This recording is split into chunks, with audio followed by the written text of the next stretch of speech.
Hello बच्चों, JEE main 2024 का question है 4 अप्रैल सेकंड शिफ्ट का। देखिए इसमें आपसे क्या बोला गया, मैच करने के लिए बोला गया, मैच लिस्ट 1 विद लिस्ट 2। ठीक है। देखिए ये जो मैचिंग है ना, एग्जाम में तो आपको एकदम पूरा कॉन्सेप्ट पूरा एकदम याद होना चाहिए, तभी जाके आप मैच कर पाएंगे, है ना। यहाँ पर जैसे अभी समझना है तो इसको पूरा सॉल्व करके समझाना पड़ेगा। मैं आपको पूरा सॉल्व करके समझाता हूँ, है ना। देखिए क्या होगा इसमें, प्योर कैपेसिटिव के केस में देखेंगे अगर आप, तो प्योर कैपेसिटिव, जैसे मैं फर्स्ट से स्टार्ट कर रहा हूँ ए से, तो in case of pure capacitive, सिर्फ कैपेसिटर, तो मान लीजिए अपने पास जस्ट सपोज कीजिए कैपेसिटर है एंड यहाँ पर एसी वोल्टेज दिया हुआ है, V equal to V naught sine omega T, just assume करते हैं यहाँ पर कैपेसिटेंस सी है। ठीक है। तो आप इसमें जब केवीएल अप्लाई करेंगे तो केवीएल में क्या लिखेंगे कि Q बाई सी, क्योंकि पूरा वोल्टेज ये जो है ना इसके अक्रॉस ही कंज्यूम होगा ना, तो Q by C is equal to, मान लीजिए Q चार्ज स्टोर हो रहा है, V naught sine omega T. ठीक है। तो Q is equal to C V naught sine omega T. तो D Q by D T is equal to, इसको डिफ्रेंशिएट कर दीजिए, सी वी नॉट, और जो साइन है ना, इस साइन का डिफ्रेंशिएशन क्या होता है, साइन का डिफ्रेंशिएशन तो कॉस होता है, तो आपको यहाँ पे ओमेगा साथ में आएगा और ये कॉस आएगा। ठीक है।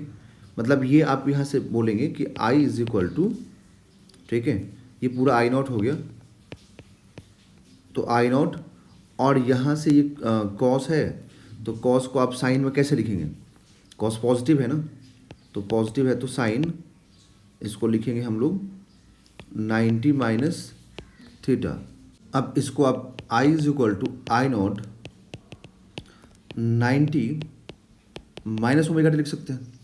बट यहाँ पर ना देखिए, आपको ओमेगा टी माइनस 90 लिखना होता है दिखाने के लिए, फेज डिफरेंस कंपेयर करने के लिए, है ना। तो फेज डिफरेंस कंपेयर करने के लिए किसके साथ, इसके साथ, तो आपको ओमेगा टी माइनस 90 करना होता है ताकि फेज डिफरेंस आप निकाल के बता सकें कितना है। ठीक है। तो अब यहाँ पर आपको माइनस कॉमन करना पड़ेगा, तो माइनस कॉमन करने से अच्छा रहेगा कि आप उसको प्लस कर दीजिए, बिकॉज साइन जो होता है वो तो फर्स्ट और सेकंड क्वाड्रेंट दोनों में पॉजिटिव होता है, साइन यहाँ भी पॉजिटिव होता है, साइन यहाँ भी पॉजिटिव होता है। ठीक है। तो 90 प्लस थीटा भी लेके जाएंगे तब भी पॉजिटिव ही मिलेगा आपको। ओके। तो इसीलिए यहाँ पर आपको लिखना पड़ेगा I is equal to I naught, और ये प्लस करके लिखना पड़ेगा, तो omega T plus pi by 2। और देखिए v is equal to V naught sine omega T है। तो अगर आप इन दोनों में फेज डिफरेंस निकालते हैं यहाँ पर, तो इन दोनों में आपको फेज डिफरेंस क्या मिलेगा, पाई बाई 2 का, और आई लीड करेगा, I lead v by pi by 2। ठीक है। तो इसका जो आएगा ना ऑप्शन में मैच करेगा। देखिए आई लीड करता हुआ कहाँ पे ऑप्शन है, आई लीड करता हुआ फर्स्ट ऑप्शन ही है। ठीक है। तो यहाँ बोलेंगे हम लोग कि ये हो जाएगा ए, है ना, मतलब कैपेसिटर के लिए फर्स्ट ऑप्शन हो जाएगा, मतलब ये इससे मैच करेगा। ठीक है। अब इंडक्टिव की बात करें हम लोग, सीधा सीधा चीज़ है, मतलब कि आप अगर आई लीड कर रहा था इंडक्टर में, आई लैग करेगा। ठीक है। बट फिर भी अगर हम सॉल्व करके देखें तो देखिए v equal to V naught sine omega T होता है और ये l होता है। ठीक है। तो यहाँ पर क्या होगा कि आप केवीएल लगाएंगे तो आपको v minus L into D I by D T is equal to 0। ठीक है। तो v इज इक्वल टू क्या होगा, l into D I by D T. ठीक। तो अब आपको तो मालूम ही है, यहाँ पे V naught sine omega T लिखना पड़ेगा, इंटू डी टी लिखना पड़ेगा, साथ में इधर एल आ जाएगा और इधर में डी आई आ जाएगा।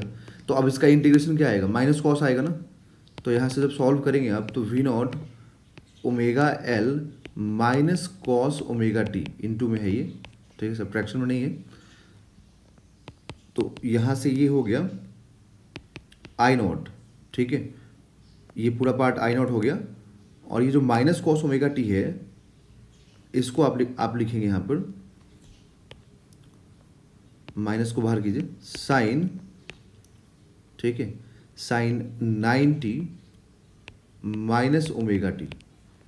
ठीक है। अब यहाँ से आप माइनस कॉमन कर दीजिए, तो माइनस कॉमन होते ही एक माइनस यहाँ से बाहर आएगा, क्योंकि हम जानते हैं कि साइन क्या होता है, ऑड फंक्शन होता है। तो अगर आप यहाँ थीटा माइनस रखेंगे तो ये माइनस साइन थीटा होगा। तो अगर आप यहाँ से माइनस कॉमन करेंगे तो माइनस यहाँ आएगा, फिर यहाँ से बाहर आ जाएगा फंक्शन से, तो ये प्लस हो जाएगा, और यहाँ पर क्या बन जाएगा, ओमेगा टी माइनस 90, है ना, ओमेगा टी माइनस 90, ठीक है। तो अब आप जब यहाँ पे फेज डिफरेंस लेंगे, अब आप जब यहाँ पर फेज डिफरेंस लेंगे ना, ठीक है, तब देखिए आपको यहाँ से फेज डिफरेंस क्या आएगा। एक मिनट, ये इसमें नहीं है। तो अब आप जब फेज डिफरेंस लेंगे तो फेज डिफरेंस अभी भी 90 आएगा, ठीक है। बट इस बार क्या हो रहा है, यहाँ पर सब्ट्रैक्ट हो रहा है, दैट मीन्स कि करंट यहाँ पर लैग कर रहा है।